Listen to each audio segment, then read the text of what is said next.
నమస్తే మిత్రులారా, ఈ వీడియోలో మనం SH, CH, TH, WH అక్షరాల జంట ఒక పదంలో వచ్చినప్పుడు వాటి ఉచ్చారణ ఎలా ఉంటుందో అది నేర్చుకోబోతున్నాం.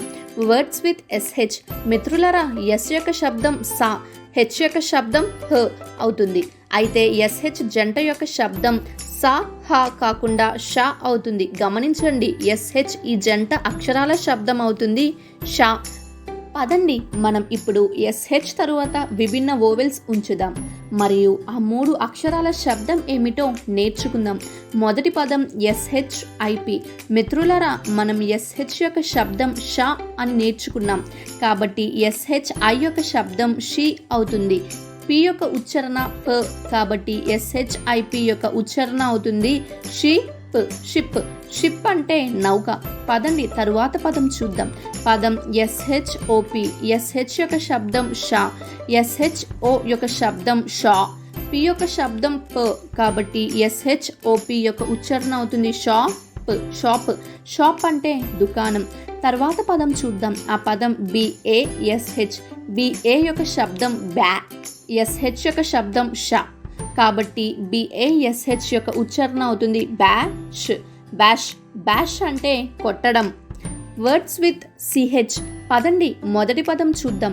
పదం CHIN. CH యొక్క శబ్దం చా, CHI యొక్క శబ్దం చి మరియు CHIN యొక్క ఉచ్చారణ అవుతుంది చిన్ అంటే గడ్డం.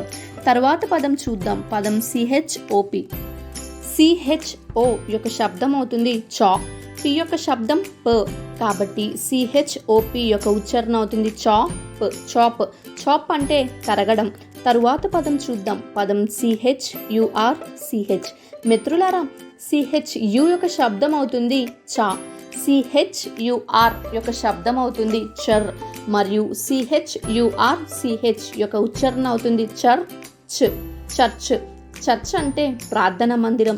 Words with TH. మొదటి పదం THIN.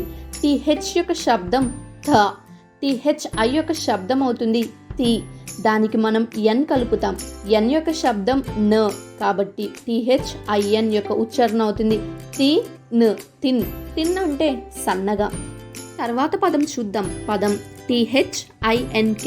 మిత్రులారా, TH యొక్క శబ్దం థ, THI యొక్క శబ్దం తి, THINK యొక్క ఉచ్చారణ అవుతుంది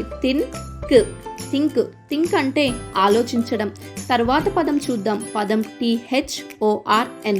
TH యొక్క శబ్దం థా, THO యొక్క శబ్దం థా, THOR యొక్క శబ్దం థార్, THORN యొక్క ఉచ్చారణ అవుతుంది థార్న్ అంటే ముళ్ళు. Words with WH. మొదటి పదం WHEEL. E యొక్క శబ్దం మనం నేర్చుకున్నాం. ఆ శబ్దం ఈ.